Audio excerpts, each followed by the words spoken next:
आज बात फिर पहलगाम की 22 अप्रैल 2025 का दिन तो आप सभी को याद ही होगा जब उन आतंकवादियों ने पहलगाम में 26 निर्दोष लोगों की जान ले ली थी।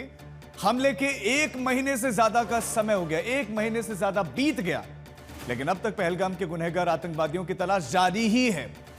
1 महीने के बाद भी लोग पूछ रहे हैं कि आखिर कहां हैं पहलगाम के आतंकी। इस बीच में राहुल गांधी एक बार फिर से जम्मू कश्मीर गए। पुंछ में सीमावर्ती इलाकों में पहुंचे, गांव में पहुंचकर पाकिस्तानी गोलीबारी के शिकार हुए लोगों का उन्होंने दर्द, उनका हालचाल जाना। लेकिन सवाल यह है कि क्या यह वाकई मरहम भर लगाने का काम है या फिर इसके पीछे कोई सियासत, कोई राजनीति छुपे हुए है। मोदी सरकार ने इस बीच में कई बड़े कदम उठाए हैं।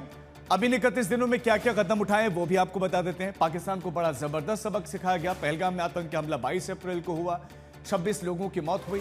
पाकिस्तान को झटका सिंधु जल समझौते के रूप में दिया गया। उसके बाद ऑपरेशन सिंदूर के जरिए उसके सीधे सीने में चोट की गई और उसके बाद पाकिस्तान को जवाब दिया गया जब उसके नागरिकों को भेजा गया। तो ये बड़ा झटका था सिंधु जल समझौता का। उसके बाद ऑपरेशन सिंदूर, नागरिकों को वापस भेजा गया और उसके बाद अब कूटनीतिक घेराबंदी, जब भारतीय डेलीगेशन अलग अलग देशों में जाकर पाकिस्तान की जो पोल हैं वो खोल रही हैं। अब ऑपरेशन सिंदूर की अगर बात करें तो 6 से 7 मई को यह हुआ। 9 आतंकवादी कैंप को, जिसमें लश्कर-ए-तैयबा, हिजबुल मुजाहिदीन, ये तमाम जो आतंकवादी संगठनों के कैंप थे और सिर्फ कैंप नहीं मुख्यालय थे, वो ध्वस्त किए गए, जिसमें 100 से ज्यादा आतंकी ढेर किए गए। सेना की कामयाबी है। और उसके बाद पाकिस्तानी सेना के अधिकारियों को उन आतंकवादियों के जो है कब्र पर रोते हुए भी सभी ने देखा। लेकिन उसके बाद 10 मई 2025 को क्या हुआ? पाकिस्तान ने जब भारत पर अटैक किया, नागरिकों पर सीधा अटैक किया, तो हमने उनके 11 एयरबेस ही तबाह कर दी, उन पर अटैक किया गया। 40 से 50 सैनिकों के भी पाकिस्तान के इसमें मौत हुई। और कूटनीतिक घेराबंदी की अगर हम बात करें तो 60 डेलीगेशन है। इसमें अलग अलग पॉलिटिकल पार्टीज के लीडर्स भी हैं।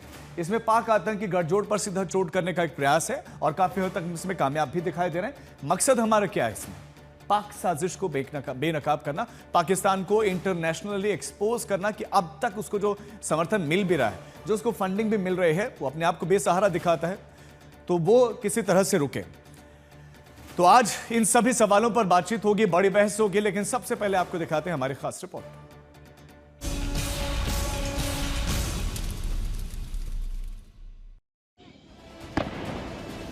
కొండి కొండి వెడి కొండి కొండి కొండి వెడి కొండి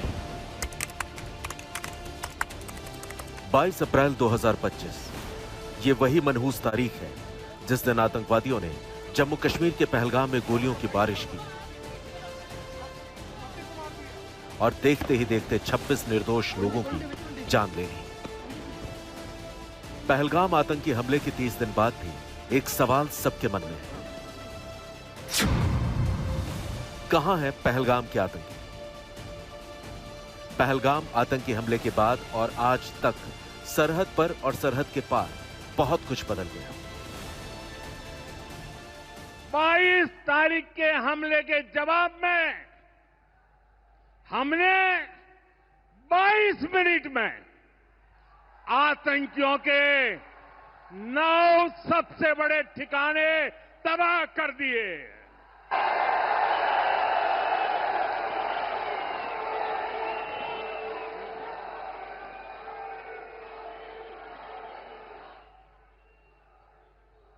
दुनिया ने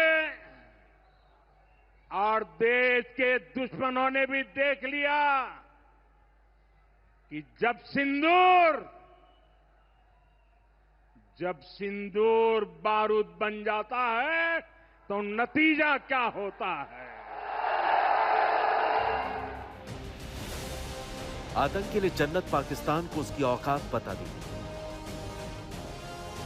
मोदी का दिमाग ठंडा है, ठंडा रहता है, लेकिन मोदी का लहू गर्म होता है। और अब तो मोदी की नसों में लहू नहीं, गरम सिंदूर बह रहा है। अब भारत ने 2 टूक साफ कर दिया है। हर आतंकी हमले की पाकिस्तान को भारी कीमत चुकानी पड़ेगी। पाकिस्तान को सबक सिखाने को लेकर प्रधानमंत्री मोदी ने 3 सूत्र दिए। पहला, भारत पर आतंकी हमला हुआ तो करारा जवाब मिलेगा।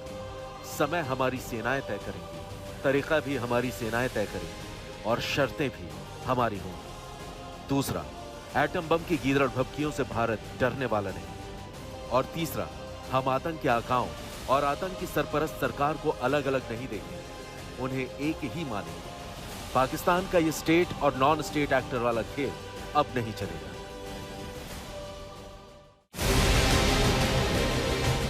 इसके साथ ही पाकिस्तान को अंतर्राष्ट्रीय स्तर पर घेरने के लिए कूटनीति का भी सहारा लिया जा रहा है। भारत के 60 डेलीगेशन दुनिया को बता रहे हैं कि पाकिस्तान और आतंकवाद का गठजोड़ कितना खतरनाक है। इनमें से 4 डेलीगेशन अलग अलग देशों के दौरे पर भारत के आतंकवाद को लेकर जीरो टॉलरेंस की नीति को रख रहे हैं और बाकी जाने वाली टीम भी पुरजोर तरीके से दुनिया के मंच पर पाकिस्तान को बेनकाब करेगी। लेकिन सवाल फिर उठता है कि आखिर कहां है पहलगाम के आतंकी? ऐसा नहीं कि आतंकियों की तलाश के लिए कुछ नहीं किया गया। पहलगाम हमले के गुनहगारों के पोस्टर जारी किए गए।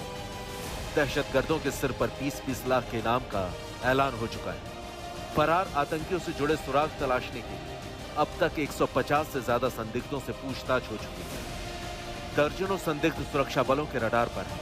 आतंकियों की तलाश में अब तक के इतिहास का सबसे बड़ा सर्च ऑपरेशन चलाया जा रहा है। जम्मू कश्मीर पुलिस, एनआईए और कई सुरक्षा एजेंसियां चारों दहशतगर्दों की तलाश में जुटे हैं, लेकिन आतंकियों के गिरबान तक नहीं पहुंचने का मुद्दा विपक्ष उठा रहा है। लगभग 26 माताएं और बहनों का जो सिंदूर खत्म कर दिया हुआ, जो नाराज हम अतिरेकी दहशतगर्द थे, उनका क्या हो गया? यह हमारा सवाल हमेशा रहेगा। आपने पहले युद्ध किया, आपने फिर सीजफायर किया, प्रेसिडेंट ट्रम्प आया बीच में, आपने 50-60 सांसदों को विदेश यात्रा पर भेज दिया। लेकिन मुख्य प्रश्न है कि वो 6 आतंकवादी कहाँ हैं? उस बारे में अगर देश के गृह मंत्री ने देश को अवगत किया तो हम आभारी रहेंगे। ऑपरेशन सिंदूर तब तक पूरा नहीं होगा जब तक ये 6 आतंकवादी का खात्मा नहीं होता पूरी तरह से। वो नहीं हो रहा है, 1 महीना हो गया ना। इस प्रकार से पुलवामा के आतंकवादियों का खात्मा हुआ, पता नहीं वो कौन थे, कहाँ गए, कहाँ से आए। कई सूत्रों के हवाले जानकारी मिली है कि ये जो आतंकवादी हैं जिन्होंने पहलगाम में आतंकी हमला करवाया था, क्रूर आतंकी हमला करवाया था 22 अप्रैल को, ये पहले भी आतंकी हमले किए हुए थे। पिछले 18 महीने में 3 और आतंकी हमले में ये जिम्मेदार थे। पर ये लोग भटक रहे हैं कश्मीर में, जम्मू में, और जहां पहले आतंकी हमले नहीं हुए थे अभी हो रहे हैं। और हमारे सारे सांसद जापान, अमेरिका, अलग अलग देशों में 30-32 देशों में घूम रहे हैं। आतंकवादियों को तो पकड़िए, गिरफ्तार कीजिए। वो तो आपकी प्राथमिकता वो है, प्राथमिकता सांसदों को भेजने की नहीं होनी चाहिए। इन सवालों के बीच राहुल गांधी आज पुंछ पहुंचे। पहलगाम आतंकी हमले के बाद श्रीनगर के बाद जम्मू कश्मीर का ये दूसरा दौरा मरहम लगाने को लेकर।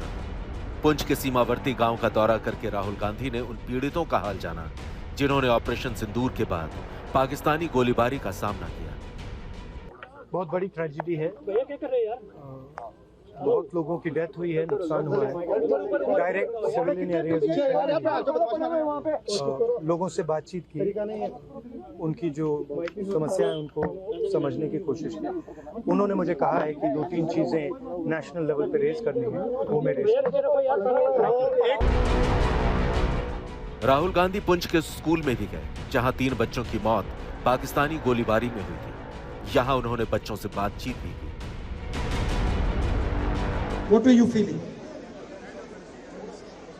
You lost your little friends. I'm very sorry about that. Tell me, what were they like? कैसे थे वो? बताओ, थोड़ा बताओ, मुझे बताओ। कैसे थे, क्या करते थे, क्या खेलते थे, क्या अच्छा लगता था उनको? जोर से बोलो। तुम्हारे बेस्ट फ्रेंड थे? अच्छा, क्या करते थे वो? क्रिकेट में क्या करते थे? बॉलिंग करते थे, बैटिंग करते थे? आप ज्यादा तो नहीं घबराए हो? हाँ बिल्कुल नहीं, ठीक है, love you, thank you. Rahul Gandhi का यह दौरा ऐसे समय में हुआ जब केंद्र सरकार पर सुरक्षा चूक के आरोप लग रहे हैं। लेकिन सबसे बड़ा सवाल है कि क्या यह दौरा पीड़ितों के साथ एकजुटता का प्रतीक है या फिर इसके पीछे कोई राजनीतिक संदेश छिपा है। राजनीति की अपनी परिभाषा है, लेकिन शहीदों की शहादत को हम कैसे भूल सकते हैं। उनके परिवार आज भी न्याय की प्रतीक्षा में है। देश को सुरक्षा एजेंसियों पर भरोसा है, लेकिन जवाबदेही भी जरूरी है। आज तक ब्यूरो।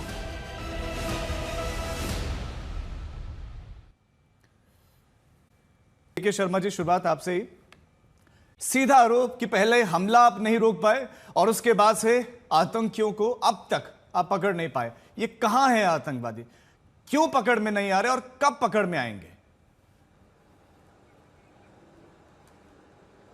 राजीव जी, आप देख रहे हैं, आप स्वयं मीडिया में लगातार खबरें भी चला रहे हैं। जिस दिन से ये घटना हुआ है, एक बहुत बड़ा ऑपरेशन जम्मू कश्मीर में चलाया जा रहा है। कम से कम 2 दर्जन आतंकवादियों को ढेर कर दिया गया इस दौरान में, और जो इसके मुख्य आरोपी हैं उनको भी ढूंढा जा रहा है और उनको भी खात्मा निश्चित तौर से हमारी सुरक्षा एजेंसी उनका भी खात्मा करेगी, इसमें कोई दो मत नहीं।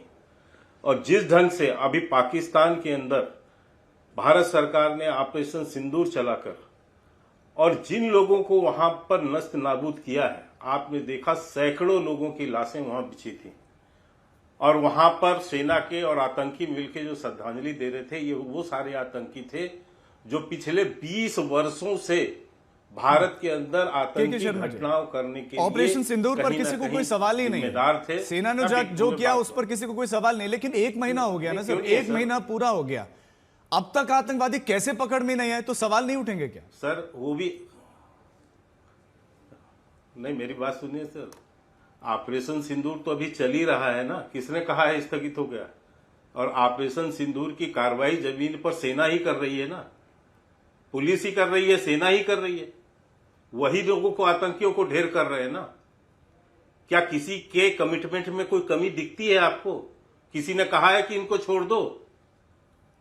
और सेना और सरकार अलग नहीं है सर भारत में, इस गलतफहमी में नहीं रहना चाहिए किसी को। ये विरोधी मानसिकता, ये बंटवारे की मानसिकता नहीं आ रहे हैं। पकड़ में क्यों नहीं आ रहे? विपक्षी दलों के नेता भी सीधा कह रहे हैं कि भाई आपकी प्राथमिकता क्या है, आतंकवादी क्यों नहीं पकड़े जा रहे हैं? नहीं, मुझे पता है सर, हमें सर, हमारी सरकार की भी प्राथमिकता है, सेना की भी प्राथमिकता है। कार्रवाई तो अंदर सेना ही कर रही है, पुलिस ही कर रही है ना सर। दर्जनों आतंकियों को मार किसने गिराया है? हमारे सुरक्षा एजेंसियों ने मार के गिराया है ना। ठीक है, यदि कमिटमेंट में कमी होती सरकार की तो बचते। अब मैं लेकिन दूसरी बात पे आता हूं सर। आपने बड़ा अच्छा अपने इंट्रोडक्शन में एक बात की कि वहां गए, इसके पीछे क्या नियत है, क्या राजनीतिक नियत है, यह समझना बहुत जरूरी है। इसको इसीलिए मैं स्टार्टिंग में कह रहा हूं, पिछले जब से पहलगांव की घटना हुई है, कांग्रेस ये तो कहती है हम सरकार के साथ, क्या एक दिन भी राजीव जी आप बता सकते हैं कि उनका किसी न किसी नेता का बयान भारत के सरकार के अगेंस्ट, भारत के सेना के अगेंस्ट ना आया हो? कभी राफेल का मजाक उड़ाने से लेकर जो राहुल गांधी के हाल के ट्वीट्स हैं उसमें वो सवाल पूछ रहे, नहीं मैंने आपकी बात सही है, मैं आपके आप सवाल आपसे जो है क्रॉस क्वेश्चन है मेरा कि आप कह रहे हैं कि ऑपोजिशन आपसे सवाल पूछ रहा है और सेना से भी सवाल पूछ रहे हो, कह रहे हैं कि ऑपरेशन सिंदूर में जो सेना ने किया सब सही किया, लेकिन वो सवाल पूछ रहे हैं कि भाई विदेश मंत्री एस जयशंकर ने जो बयान दिया, बाद में जो डीजीएमओ या विदेश सचिव ने जो कहा वो एक तरफ, लेकिन विदेश मंत्री के बयान पर वो क्रिटिसाइज कर रहे हैं, सवाल पूछ रहे हैं कि भाई पहले जानकारी नहीं क्यों दी गई, इस पर वो सवाल पूछ रहे हैं। लेकिन राहुल गांधी गए, उस पर आपको आपत्ति है? अगर कोई बीजेपी का नेता जाता तो आपके हिसाब से क्या फिर वो राजनीति नहीं होते? फिर तो आप ये भी सवाल होता कि फिर तो वो भी राजनीति होनी चाहिए। नहीं सर, राजीव जी देखिए, जो विदेश मंत्री पर जो उनको गद्दार कहा गया, जो उनको मुखबिर कहा गया, जो जयचंद कहा जा रहा है देश के, भारत के विदेश मंत्री को, और जिसकी कोई तथ्य नहीं है, उसका सारा स्पष्टीकरण विदेश मंत्रालय, विदेश से सारे लोगों से आ गया। आप कितनी बार झूठ बोलोगे सर?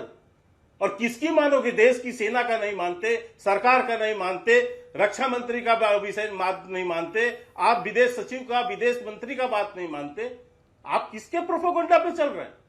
ठीक है रविंद्र जी, भारत का विदेश मंत्री मुखबिर है। रविंद्र जी आप पर आरोप, प्रोपोगंडा नैरेटिव, प्रोपेगेंडा विशेष को मान रहे हैं, किसका प्रोपेगेंडा? ठीक है, लॉर्ड एक बात कह देता हूं, देखिए मैं ये राजू जी इतना सा कह देता हूं, फिर आप बोल दीजिए। आपने कहा कि पूंछ गए, आपको सर राजू जी आपके ही चैनल की खबरें हैं, आप मुझे लगता है कि आप रिकॉर्ड लिखवा लीजिए। इसके पहले वहां लेफ्टिनेंट जनरल मनोज सिन्हा जी जा चुके हैं, उसके पहले जो है भारतीय जनता पार्टी का डेलीगेशन जा चुका है, उन्हीं जो हमले से पीड़ित हैं उनसे मिलने, खुद मुख्यमंत्री जा चुके हैं, आज राहुल गांधी भी फोटो ऑप कराने जा रहे हैं। लेकिन हमें आज तकलीफ क्यों है? राहुल गांधी जाके क्या बयान देते हैं? वो कहते हैं ये ट्रेजेडी है, ये त्रासदी है। आपके मुंह से पाकिस्तान का, आपने एक शब्द कहा पाकिस्तान के ऊपर, ठीक है, कि उन्होंने सिविलियन पर हमला जवाब ले लेते हैं रविंद्र पाकिस्तान का। आज तक ये 15-20 दिनों में एक बार भी पाकिस्तान के अगेंस्ट राहुल गांधी का कोई बयान मुझे सुना दीजिए चैनल में, जब उन्होंने कहा शर्मा जी आतंकवादी कहां है, क्यों नहीं पकड़े जा रहे हैं, इस पर भी उन्होंने कहा कि सेना अपना काम कर रहे हैं, आज नहीं तो कल खात्मा होगा। कमिटमेंट पर आप कोई किसी तरह का कोई शक नहीं होना चाहिए। और राहुल गांधी के दौरे पर भी सवाल किया, पाकिस्तान के खिलाफ क्यों नहीं बिका, ये ट्रेजेडी है क्या? ठीक है, जवाब ले लेते हैं रविंद्र जी। देखिए राजीव जी, मुझे पूर्ण विश्वास है कि आप बिल्कुल समय ठीक देंगे और बीच में कोई टोका टोकी नहीं करेगा। देखिए, अगर जनता की पीड़ा में हम जाते हैं तब भी राजनीति नजर आती है। बड़े दुर्भाग्यपूर्ण बात है, दायित्व तो पहले सरकार का होता है, लीडर ऑपोजिशन के ऑपोजिशन का नहीं। लेकिन हम बराबर के भागीदारी हैं, देश का मसला है। और जो है राहुल गांधी 25 अप्रैल को पहले श्रीनगर पहुंचे, जो 26 लोग, जो बाकी जो लोग वहाँ पीड़ित थे, जो जख्मी थे, वो एक संदेश दे रहे, कोई बात ऐसी नहीं कही उन्होंने। आज पुंछ गए और जितनी तबाही पुंछ में हुई, हम लोग वहाँ रहे, हमारी पूरी टीम, सारी टीम पुंछ में गए, घर घर गए। जो सबसे देश में सबसे ज़्यादा जान और माल का नुकसान हुआ, दर्दनाक घटनाएं हुई हैं, 13 लोग शहीद हुए हैं, 59 लोग जख्मी हैं सिर्फ जिला पुंछ के अंदर ही। लेकिन वहाँ आज तक बड़े शर्म की बात है कि केंद्र के किसी मंत्री को, किसी इनके अध्यक्ष को मौका नहीं मिल सका कि उनकी पीड़ा को आकर के साझा करें। एक परिवार के 2 बच्चे जो है वो स्कूल पढ़ते हुए, उनका मामा उनको लेने गया और वो बच्चे उसी वक्त खड़े खड़े वहाँ घटना पे वो शहीद हो गए। बच्चे 2 जो पढ़ते थे अपने घर से बाहर, कई परिवार वहाँ उजड़ गए। और उनके साथ दर्द साझा करने का पहली जिम्मेवारी सरकार की थी, जो सरकार केंद्र में बैठी है। लेकिन वहाँ से नहीं आए, राहुल गांधी जी गए, कोई उन्होंने राजनीतिक बात आज भी नहीं कही। लेकिन आज वो सॉलिडेरिटी और दर्द पीड़ा साझा करने गए थे, उसमें भी तकलीफ है। क्या लीडर ऑपोजिशन के तौर पे उनका दायित्व, अगर राहुल गांधी पीड़ितों का हौसला बढ़ा रहे हैं, पीड़ितों का हौसला बढ़ा रहे हैं, तो आपको आपत्ति है? ठीक है रविंद्र जी, बात आ गई। टोका टोकी नहीं, अगर ये करेंगे तो मैं भी करूंगा। नहीं, आपकी बात आ गई जो आपने कहा। नहीं रविंद्र जी, बात तो आ गई ना, तो लंबी डिबेट है ना। दूसरी बात नहीं, मेरी बात नहीं आ गई अभी, मेरी बात को कंप्लीट होने दीजिए। थोड़ा सा मेरी बोलिए, 30 सेकंड में कंप्लीट कीजिए। मेरी बात यह है कि 22 अप्रैल को जो घटना हुआ, वो आतंकवादी 3 घटनाएं 18 महीने से कर चुके थे। गगनगीर के अंदर 3 घटनाएं उन्होंने कश्मीर वादी के अंदर की और 18 महीने से वो घूम रहे। और पहलगाम की घटना कैसे हो गई कि वहाँ 2000 लोग, 8 महीने वो खुला रहता है, 2000 लोग पर डे वहाँ जा रहे हैं इस जंगल के अंदर। और सरकार पूरे देश में ये बताती है 5.5 साल से कि परिंदा पर नहीं मार सकता। जिन हालात में जम्मू सूबे के अंदर 20 साल में जितना आतंकवादी घटनाएं हो रही हैं अब, वो पहले नहीं हुई थी। उस पर भी सवाल आप नहीं कर सकते जब तक युद्ध विराम नहीं हुआ। रविंद्र जी, आप बात आ गई, चूंकि और भी मामलों के पास जाना, 20 सेकंड में के शर्मा जी इसका जवाब दीजिए कि वो आतंकवादी जो घूम रहे हैं, वो पहले भी 3 अलग-अलग घटनाओं में सम्मिलित थे। हमला करने से पहले उनको सूचित करते हैं, हमारे जवान जा रहे हैं। ठीक है रविंद्र जी, आपकी बात आ गई। ये सवाल विदेश मंत्री ने खुद कहा जो कहते कि at the start of the operation हमने उनको इन्फॉर्म इतना कहना किया। चाहता आप हूं। देश को गुमराह कैसे कर सकते हैं? देश जानना चाहता है, करिए स्पेशल सेशन पार्लियामेंट। रविंद्र जी हो गया, बस बात आ गई, चर्चा करिए। हो गया रविंद्र जी, बात आ गई है। देखिए, इन्होंने कहा कि इसके पहले वहां कोई नहीं गया, बहुत शर्म की बात है। ये आपका चैनल और ये अखबार है, 21 मई को लेफ्टिनेंट गवर्नर खुद वहां गए, वो कह रहे केंद्रीय मंत्री नहीं गया, नहीं बल्कि पीड़ित परिवारों केंद्रीय मंत्री को नहीं आगे गया। मदद की बात। सुनिए सर, एक बार सुनिए ना सर, मेरी बात तो सुनिए सर। इनको केंद्रीय मंत्री रक्षा मंत्री को वहां बकायदा सरकार की ओर से पीड़ित परिवारों को नौकरी देने का, हर परिवार को एक सरकारी नौकरी देने की बात की गई। लेफ्टिनेंट गवर्नर क्या होते हैं सर? इनको पता है लेफ्टिनेंट गवर्नर क्या होते हैं? संवैधानिक पद पे बैठे हो, कानून है सर। उन्होंने वहां पर सभी परिवारों को एक एक लोगों को नौकरी देने की बात की है। अब बात ये बीच में ये बदतमीजी ऐसा नहीं होगा। हाँ, रविंद्र जी ऐसा नहीं होगा, आपकी बात आ गई। मत कीजिए, ठीक, बीच में मत बोलिए। 20 सेकंड में बात, दूसरे मेहमान के पास चलूंगा। हाँ, मैंने बीच में नहीं बोला ना, तो अब आप बात करें तो बहुत सही है, दूसरा को बात करे बदतमीजी है। मैंने आपको सुना। रविंद्र जी ऐसे मत करिए प्लीज, बीच में मत बोलिए, ऐसा अच्छा नहीं होगा, बातचीत नहीं आएगी, फिर मुझे मजबूरन फेडर डाउन करना पड़ेगा। हाँ, के शर्मा जी। सभी पीड़ित परिवारों को सरकारी नौकरी देने का उन्होंने वादा किया। यही नहीं, 20 तारीख को भारतीय जनता पार्टी का एक हाई लेवल डेलीगेशन यहां गया, ये भी मैं आपको फोटो दिखा रहा हूं, और वहां जाकर इन परिवारों से मिला। एग्जैक्टली यही तो के शर्मा जी सवाल है कि अगर राहुल गांधी जाते हैं तो उसमें आपको राजनीति दिखती है, उसमें नियत आपको दिखती है, लेकिन बीजेपी का डेलीगेशन जाते तब सब नॉर्मल है। इसलिए दिखती है क्योंकि इसलिए आप नहीं सर, राजीव जी, किसी ने लेफ्टिनेंट गवर्नर जाके ये इसको त्रासदी नहीं बताया। ठीक है, इसको त्रासदी नहीं बताया है। आपकी बोलती बंद हो जाती है पाकिस्तान के लोग शहीद हो गए। सुनील सिंह जी, क्या रिश्ता है पाकिस्तान से आपका? आपकी सरकार, क्या रिश्ता है पाकिस्तान का? नैरेटिव ऑफ प्रोपेगेंडा सरकार उनको शहीद का भारत को आप बदनाम करना चाहते हैं। हमने शहीद क्यों प्रोपेगेंडा चला रहे हो? भारत शहीद हुए देश के लिए, किस बात के लिए? आपकी बोलती बंद होती है। मैं पूछ रहा हूं, एक बयान राहुल गांधी का बताइए पाकिस्तान के अगेंस्ट। एक बयान राहुल गांधी का बता सकते हैं रविंदर जी? बड़े बता सकते हैं एक बयान आप? बहुत शर्म की बात है। के शर्मा जी, पूरी कांग्रेस वर्ग की नहीं, आप कमेटी ने, कैसे चर्चा में ऐसे नहीं होगा, आप दोनों ही बोलेंगे तो ऐसा नहीं होगा। आप भी मेहमान हमारे साथ हैं, प्लीज आप प्लीज फीडर में चाहूँ तो डाउन किया जाए। सुनील सिंह यादव, क्या ऑपोजिशन बहुत ज्यादा इम्पेशेंट नहीं हो रहा है? थोड़ा सा धैर्य रखना चाहिए, सेना अपना काम कर रही है, पुलिस अपना काम करे, अगर आतंकी अभी फरार हैं तो एक ने खात्मा उनका होगा, ये सरकार कह रही है, ये के शर्मा जी भी कह रहे हैं।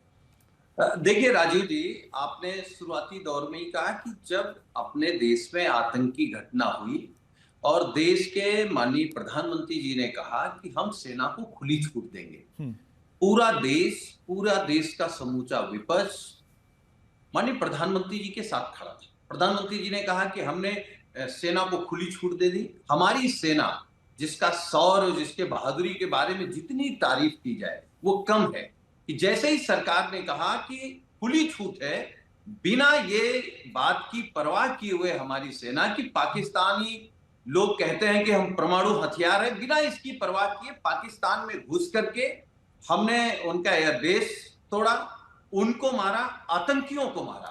तो पूरा देश तो आपके साथ था, लेकिन जब देश की सेना युद्ध कर रही थी तब मोदी जी बिहार में जाकर के भाषण कर रहे थे, बीजेपी चुनाव लड़ रही थी। तो जब सरकार युद्ध करेगी तो देश और देश का समूचा विपक्ष आपके साथ है, लेकिन जब देश के प्रधानमंत्री जी वाणीवीर जब ट्रंप के सामने घुटने टेक देंगे तो सवाल खड़ा होगा ना।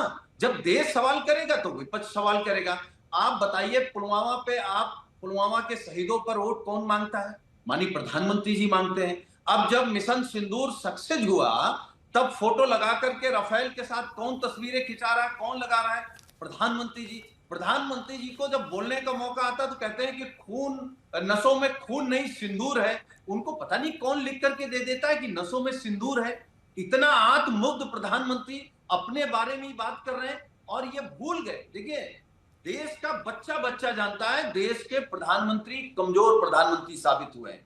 ट्रंप के सामने आप घुटने टेक दोगे तब जब पूरा देश आपके साथ खड़ा है, पूरा विपक्ष आपके साथ खड़ा है।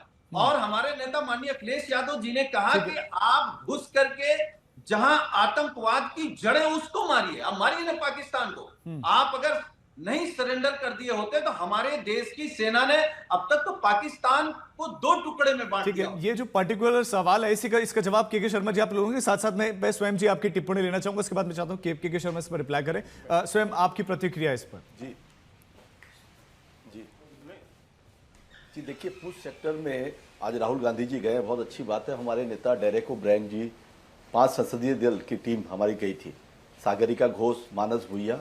ये बच्ची खड़ी है, आप जूम करके अपने चैनल में दिखाइए। इस बच्ची के परिवार ने अपने घर के लोगों को खोया है। इसकी टी शर्ट पे लिखा हुआ मोर लव। आज ये जो नफरत जो पहलगाम में फैलाई गई, कुछ मैं बोलूंगा पागल कुत्तों द्वारा जो पाकिस्तान से आए और आज उनका कहीं अता पता नहीं है, जिस तरह से जो आतंकवादी हरकत पाकिस्तान ने की, इसके पूरे विश्व ने आज थू कर रहा है पाकिस्तान के ऊपर। मगर एक इसके साथ में एक बात और उठती है कि आप विश्व के अंदर में बहुत बड़ी बड़ी बात कर रहे हैं, मगर हमारा जो देश है, देश के अंदर में अपनी दूसरी पार्टियों से जिस तरह से उनको छोटा करने के लिए लड़ते हैं, इस संकट की घड़ी में हमारी नेत्री ममता बनर्जी ने स्पष्ट किया कि हम साथ में खड़े हैं। कोई तरह की राजनीति, धर्मगत, जातिगत, किसी भी तरह की कोई बात नहीं। देश की संप्रभुता के लिए, देश के बॉर्डर की रक्षा के लिए तृणमूल कांग्रेस का हर कर्मी देश की सरकार के साथ कंधे से कंधा मिलाकर खड़ा है। ये जो जीत है, ये ऑपरेशन सिंदूर की जो जीत है, ये देश की जय हिंद जो वीर सेना है उनकी जीत है। और ये ऐसा पाकिस्तान को हम लोग हर बार मुंह तोड़ जवाब दे सकते हैं, मगर हमारी जो खामियां है उसमें सुधार करना है। कि जिस तरह से ऑल इंडिया पार्टी की मीटिंग हुई, प्रधानमंत्री नदारत थे उसमें, उस मीटिंग में प्रधानमंत्री को चेयर करना था। यह क्या अपमान नहीं है कि एक मेंबर ऑफ पार्लियामेंट जो जाता है एक संसदीय पार्टी का, उस मीटिंग के अंदर में आप बुलाते हैं और देश का प्रधानमंत्री उस मीटिंग को अटेंड नहीं करता है? यह अपमान नहीं है क्या उस व्यक्ति का? यह देश की जो जितनी भी चुनी पार्टी है, देखिए हमारे नेता अभिषेक बनर्जी ने आज स्पष्ट कहा, जापान के अंदर में खुले शब्दों में कहा है कि जो रेबीज डॉग, क्लियर कहा है, जो ये आतंकवादी हरकत करते हैं उनका वाइल्ड हैंडलर कौन है, उनकी ये घिनौनी हरकत, ये नीच हरकत करने वाला पाकिस्तान है। पाकिस्तान को हर जगह पे आप उनको नंगा करिए, आप हर जगह पर पाकिस्तान को ओपन करिए। हमारी तरफ से अभिषेक बनर्जी गए हैं और भी पार्टी, इसके अंदर में पक्ष विपक्ष नहीं है, पूरा देश एक साथ खड़ा है। पूछ सेक्टर के अंदर में 13 से ज्यादा लोगों की जाने गई। हमारे नेता गए वहां पर, लोगों से मिलकर के आए, उनका दर्द बांटे। सरकार भी अपना काम कर रही है, हम सरकार पर इल्जाम नहीं कर रहे, मगर जहां चूक हुई है, जिस व्यक्ति की जिम्मेदारी है, उस व्यक्ति को तुरंत पद से हटा। ठीक है, के शर्मा जी, ये बात तो सुरक्षा चूक की बात तो आप लोगों ने स्वीकारी है। सवाल यह है कि किसी ने जिम्मेदारी ली क्या अब तक, या किसी पर कोई एक्शन हुआ अभी तक? मैं 2 जवाब देता हूँ। पहले मैं समाजवादी पार्टी के प्रवक्ता जो यहाँ पर अभी बड़ी चर्चा कर रहे थे, तो उनको जवाब देना चाहता हूँ। आज से 6 दिन पहले अखिलेश यादव अमेठी में थे, राजू जी, उनसे एक प्रश्न किया गया, जो इस समय विजय तिरंगा यात्रा निकल रही है, विजय यात्रा देश भर के अंदर उत्साह से आम जनता उसमें भागीदार है, भाग ले रही है। तो उनसे पूछा गया अखिलेश यादव से कि ये जो है यात्रा निकल रही है, इस संदर्भ में क्या कहना है। तो उनका जवाब क्या है सुनिए। पत्रकारों के प्रश्न कहते हैं कि यह जश्न जीत का होता है, जश्न जीत का होता है, सीज का नहीं होता। अखिलेश यादव तो मानते ही नहीं कि भारत जीता है। नहीं देखिए, कह रहे हैं कि जश्न तो जीत का होता अलग विषय है, उसमें भी सीज फायर को लेकर एक अलग तरह की कंट्रोवर्सी चल रही है ना कि भाई सीज फायर क्यों हुआ, डोनाल्ड ट्रंप की उसमें बहुत सारी टिप्पणियों पर जवाब। लेकिन के शर्मा जी, सुरक्षा चुईक जब स्वीकारते हैं, नहीं उस पर मैं आपको क्लैरिटी से जवाब चाहूंगा कि एक्शन कब? सर सुनिए ना राजीव जी, मैं उसी पे आ रहा हूँ, आपको एक्शन ही तो बता रहा हूँ। अभी तक क्या हो रहा है? एक्शन ही हो रहा है ना। देश के अंदर राजनीति, चाहे विदेश नीति के क्षेत्र पे हो, कूटनीति के क्षेत्र पे हो, आर्थिक क्षेत्र पे हो, सैन्य के क्षेत्र पे हो, किस क्षेत्र पे कार्रवाई नहीं हो रही है? इतने वर्षों से आज सिंधु समझौता ये कांग्रेस के नेताओं का पाप था कि भारत के पानी को उन्होंने पंजाब उसको पाकिस्तान को दे रखा। के शर्मा जी, पुलवामा हमला हुआ, उसके बाद प्रधानमंत्री मोदी क्या हरियाणा में नहीं कहते हैं ये बात कि खून और पानी एक साथ नहीं बह सकते? पुलवामा के बाद ये संधि फिर से मानने कैसे लगे? हमने तब भी तो किया था, एक्शन तो तब भी लिया था हमने। हाँ, तो हमने सर 60 साल तो किसी ने कार्रवाई नहीं की ना, 4 3 युद्ध हो गए ना, किसी ने हिम्मत दिखाई थी? ये तो भारतीय जनता पार्टी और मोदी जी हैं जिन्होंने हिम्मत दिखा के सिंधु समझौते को जो है समाप्त कर दिया। और ये जो ये कह रहे हैं कि जीत नहीं सीज का कोई जश्न मनाएगा, तो इसका सीधा मतलब है कि आप देश की न सेना के पराक्रम पर विश्वास कर रहे हैं, न भारत के विजय पर विश्वास कर रहे हैं। ठीक है डॉक्टर प्रोफेसर विशाल मिश्रा के पास अब जानाऊंगा। ठीक है सर, आपकी बात है डॉक्टर। मैं लौट रहा हूं सर आपके पास। सर बहुत देर से वेट कर रहे हैं, बहुत देर से वेट कर रहे हैं। आपको थोड़ा सा राजू जी इतना एक बात कहने दीजिए। बोलिए। सुनील जी सीनियर नेता है, मैं इतना समझना चाहता हूँ, गंभीर नेता है, थोड़ा सा तो फैक्ट के साथ बात किया कीजिए इतने बड़े चैनल में। ठीक है, क्यों झूठ बोल के हंसी उड़वाते हैं? बोल दो 24 तारीख को प्रधानमंत्री जी बिहार गए थे, वो एक सरकारी कार्यक्रम था, और तब जब हमारे युद्ध भी चालू नहीं हुए, ऑपरेशन सिंदूर भी चालू नहीं हुआ, फिर के शर्मा सवाल ये भी होगी कि पीएम अपने यूए के दौरे को समाप्त करके अपना यात्रा तो छोड़ के रात को वापस आए, दिन भर जरूरी था, क्या ये कार्यक्रम रोके नहीं जा सकते थे? मैं सुनील जी जवाब दूंगा, लेकिन प्रोफेसर विशाल क्या इस समय किसी का भी राजनीति करना सही है? उसी पे बताना चाह रहा हूं। मैं लौटूंगा तब आराम से जवाब दीजिएगा। लौटूंगा कि सीनियर व्यक्ति 23 तारीख की वो जब रात को लौटे, रात को ही उन्होंने अपने एयरपोर्ट में ही मीटिंग की, सारे अधिकारियों को बुला के, दिन भर वो मीटिंगों में रहे। वो दूसरे दिन बिहार गए एक सरकारी कार्यक्रम में, जहां से देश भर को संदेश देना था, और संदेश दिया उस सरकारी कार्यक्रम में जाकर। ठीक है, लेकिन वो कोई चुनावी कार्यक्रम नहीं था। चुनावी कार्यक्रम नहीं था। घर में हाथ बांध के बैठ जाते क्या प्रधानमंत्री?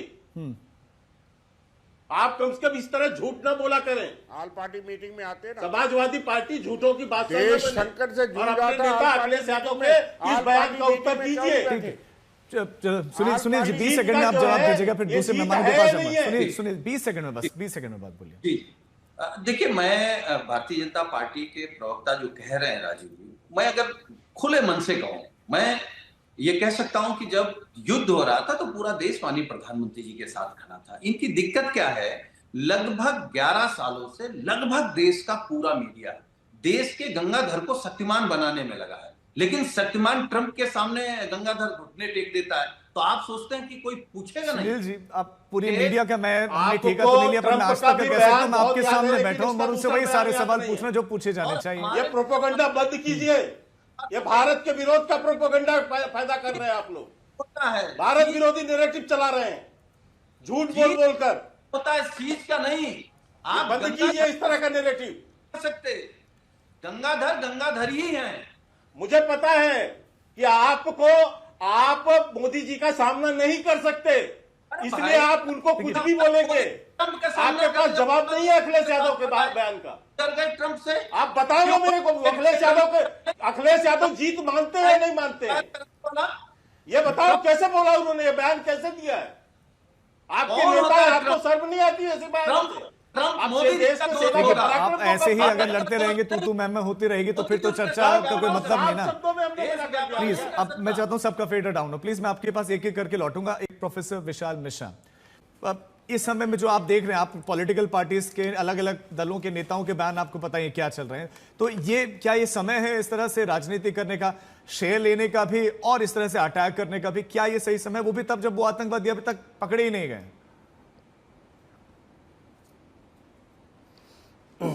देखिए, मुझे ये देखकर बहुत आश्चर्य हो रहा था और बहुत ही कष्ट भी होता है कि क्या ये जो लोग विपक्ष के इस प्रकार के सवाल खड़े कर रहे हैं, कभी डेलीगेशन को लेके, कभी पकड़े नहीं गए, कभी एक्सटर्नल अफेयर मिनिस्टर के बयान को लेकर जो कि तोड़ मरोड़ के पेश किया जाता है, फिर इनके नेता सवाल करते हैं कि कितने फाइटर या कितने जेट का क्या नुकसान हुआ। मुझे इनसे पूछना चाहिए, जो है आप पूछिए जरा कि क्या आपकी संवेदनशीलता इतने सेंसिटिव विषय पर खत्म हो गई है क्या? कौन सी राजनीति करना चाहते हैं आप? किस प्रकार की राजनीति करना चाहते हैं? सवाल उठा रहे हैं आप आज सेना की शौर्य पर, सेना के पराक्रम पर, क्या विपक्ष को खामोश हो जाना चाहिए? नहीं, मैं बात नहीं करूं। में सवाल पूछना तो लोकतंत्र को मजबूत करता है। अरे राजीव जी, बिल्कुल सवाल पूछिए। मैं ये कह रहा हूं कि आज जब सेना के शौर्य ने, पराक्रम ने, आदरणीय प्रधानमंत्री जी की दृढ़ इच्छा शक्ति के आगे पाकिस्तान को घुटने पर मजबूर कर दिया है, शांत रहिए। तो सवाल आप पूछिए, लेकिन कैसे सवाल पूछ रहे हैं? ऐसे सवाल क्यों पूछ रहे हैं कि जिससे आप जो है एनिमी कंट्री को जो है वो अपने मीडिया में चलाता है? क्यों ऐसे सवाल पूछ रहे हैं आप भूल गए पिछले 11 सालों में कोई भी पाकिस्तान से द्विपक्षीय वार्ता नहीं हुई है। भूल गए आप? आज का नया भारत है, आतंक का फन कुचलता है, ये उसकी नई जो है रीति है और नई नीति है।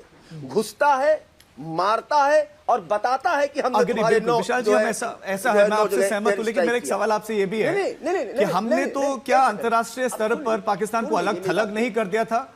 ये तो क्या ये नहीं कहा जाता था कि पाकिस्तान को अलग थलग कर दिया था? अभी आप देखिए ना, अब नहीं, बिल्कुल अलग थलग कर दिया गया। अंतर्राष्ट्रीय स्तर पर उसको एक्सपोज करने के लिए ही डेलीगेशन भेजा गया है। लेकिन मैं कुछ बातें बताना चाहूंगा। ये जो सवाल कर रहे हैं कि कितने आतंकी पकड़े गए, कहां हैं आतंकी, इनसे जरा पूछिएगा राजीव जी कि 26/11 की इतनी दुर्दांत घटना होने के बाद इनसे पूछिएगा क्या कार्रवाई की थी। पूछिए इनसे, इनको कहिए कि पढ़ के आया करें। बराक ओबामा ने अपनी किताब में लिखा है, जिसकी ये बहुत जो है बार बार जो है जिनकी बात कर रहे हैं कि बाकायदा इसलिए कार्रवाई नहीं की गई ताकि भारतीय जनता पार्टी को फायदा ना हो जाए। ये तो इनकी सोच है। और सवाल करते हैं, इनसे पूछेगा 1986-87 में ऑपरेशन ब्रास स्टार चालू हुआ था, जनरल के सुंदर जी ने स्टार्ट किया था। इनसे पूछेगा कि तब किसकी सरकार थी? कांग्रेस की सरकार थी। और तब पाकिस्तान को बताया गया था कि हम एक्सरसाइज कर रहे हैं। क्या जरूरत थी बताने की? और उसके बाद में किस तरीके से बाद में पुल्ड बैक करना पड़ा था सेना को, किस अपीजमेंट के तहत? इनसे सवाल करिए ना, इनसे सवाल करिए कि सवाल करूंगा 26/11 की घटना के 2 साल के बाद आपकी बात आगे एक शिवाज जी, हमारे सारे एजेंसी सक्रिय हैं, सेना पुलिस सब सक्रिय है, लेकिन उसके बावजूद भी काम अभी अधूरा क्यों है? क्यों? अरे विश्वास तो करिए। ठीक है विशाल जी, सवाल का जवाब प्लीज। धैर्य रखिए थोड़ा सा ना। आपको आप हमारी सेना उनको मार के उनकी फोटो जारी करेगी। मैं बोल लूं, कार्रवाई चल रही है। विशाल जी ठीक है, प्लीज अब सुनिए, डिफेंस एक्सपर्ट को सुनिए, AK जी को सुनिए। देखो, ये सच्चाई है कि आप ये रखें कि जिस प्रकार से भारत की सेनाएं ने ऑपरेशन सिंदूर को किया है, हम सभी भारतीय वासियों का सीना चोरी से फूट जाता है। और ये सच्चाई है कि जो पहलगांव में हुआ, जहां पर 26 निहत्थे सिविलियंस को मारा गया, उसके लिए एक ऑल आउट ऑपरेशन चला हुआ है। इसमें जल्दबाजी नहीं करनी चाहिए। ये याद रखो कि वो 100 बाय 150 किलोमीटर का जंगल का इलाका पहाड़ी है, उसमें एक जो नेचुरल गुफाएं हैं। और ये भी सच्चाई है कि जैसे पानी के बगैर मछली नहीं रह सकती, आतंकवादी और ग्राउंड वर्क और स्लीपर सेल के बगैर नहीं रह सकते। मगर मैं ये विश्वास दिलाता हूँ, मेरा 25 साल का तजुर्बा था कश्मीर घाटी में, 40 साल की सर्विस में से मैं ये कहता हूं कि इनकी जो आतंकवादी, इनकी शेल्फ लाइफ है कोई 6 महीने से लेके 1-1.5-2 साल तक। और ये सच्चाई है कि सर, ये सर्वाइव कैसे कर रहे हैं? इतने 1 महीने से ज्यादा समय हो गया और पहले अलग अलग घटनाओं में भी थे। हाँ देखो, ये सच्चाई है, आपको समझना पड़ेगा राजीव। पूरा आप सब लेवल पे आपका आतंकवाद आ गया था। आपके 40 से 50 आतंकवादी रह गए थे, किसी समय में वहाँ 450-500 थे। आप ये सोचें कि पाकिस्तान से एक भी आतंकवादी ना आए, क्योंकि वो उसकी पॉलिसी है ब्लीड इंडिया विद 1000 कट। और दूसरी बात यह है कि वो आतंकवाद को सपोर्ट करता है और हम इसका सोल्यूशन यहाँ निकाल लें। हम सोच रहे हैं कश्मीर में इसका सोल्यूशन निकालें। अब भारत को समझ आइए, इसका सोल्यूशन यहाँ नहीं, इसका सोल्यूशन तो पाकिस्तान में है। आपने उनके 9 जो हैं टेरर इंफ्रास्ट्रक्चर इस बार बर्बाद कर दिए, 100 के करीब आतंकवादी मार दिए। आपने वहां पर जो इसके हेडक्वार्टर है मुदीर का, भवालपुर और मुजफ्फराबाद में लश्कर तोबा HM का और हिजबुल मुजाहिदीन का आपने डिस्ट्रॉय कर दिया। तो सच्चाई यह है कि ये बात माननी पड़ेगी, इस प्रॉब्लम की जड़ भारत में नहीं है, इस प्रॉब्लम की जड़ पाकिस्तान में है। और पाकिस्तान इतनी जल्दी मानने वाला नहीं। तो मैं अपने सरकार को क्या करना चाहते हैं? समय सीज फायर आपके हिसाब से सही है, ऐसे समय में होना चाहिए था या थोड़े देर बाद होना चाहिए था? देखो, आपको समझना चाहिए ओवरऑल क्या सिचुएशन थी, हम किस लिए गए थे। हमने साफ सुथरे शब्दों में बोला था कि भाई हमारे टेरर इंफ्रास्ट्रक्चर के अगेंस्ट गए हैं, हमने नो टेरर इंफ्रास्ट्रक्चर बर्बाद किए। मगर पाकिस्तान की जो फौज है वो भी अपने आप को आतंकवादी सोचती है, उसने पलटवार किया। हमने तो उनके ऊपर कोई हमला नहीं किया। एग्जैक्टली सर, सवाल तो यही ना कि आप जब आतंकी ठिकानों को टारगेट कर रहे थे और सामने से पूरी सेना ही, पूरा देश अगर आतंकियों को सपोर्ट कर रहा है, इसका मतलब वो भी उसी सोच का है। तो ऐसे में भारत के पास विकल्प क्या था? सर लौट रहा हूं आपके पास, KK शर्मा। राजीव, मैं एक चीज को कंप्लीट कर लूं, kindly give me a time. So सच्चाई यह है कि हम आतंकवादियों के पीछे गए, हमने आतंकवादियों को बर्बाद किया। मगर पाकिस्तान की देखो क्या किया, पाकिस्तान ने हमारे सिविलियन टारगेट को, मिलिट्री इंस्टॉलेशन जो हमने पलटवार किया, हमने उसका जवाब था। हमने उसके जो 11 के 11 जो एयर बेसिस थे, आप देखें, नहीं सुने आप, नूर खान, बोलारी, जकोगाबाद और आपका कारतू और रहीम यार खान, आप ये याद रखो कि उसका 20 से 30 जो एयर बेसिस का इंफ्रास्ट्रक्चर बर्बाद कर दिया, 3 से 4 महीने लगेंगे ऑपरेशन, उनके घुटने बिल्कुल हमने निसंदेह सर ये बड़ा हमला है और सेना की हर कोई तारीफ कर रहा है। डीजीएमओ पाकिस्तान ने रिंग किया डीजीएमओ भारत से, तो ये सच्चाई है, इसको ऐसे सोचो। सर आप सेना की तो हर कोई तारीफ करना है, लेकिन के शर्मा जी सवाल यह है कि आतंकी मारे भी नहीं गए हैं और ऐसे में क्या विपक्ष सवाल भी ना पूछे? ज्यादा के शर्मा बिल्कुल करें, बिल्कुल राजीव पक्का करें, पर ये सोचें कि आप पहली बात तो ये है कि ये प्लीज समय कम है। के शर्मा जी जल्दी छोटे-छोटे रिएक्शन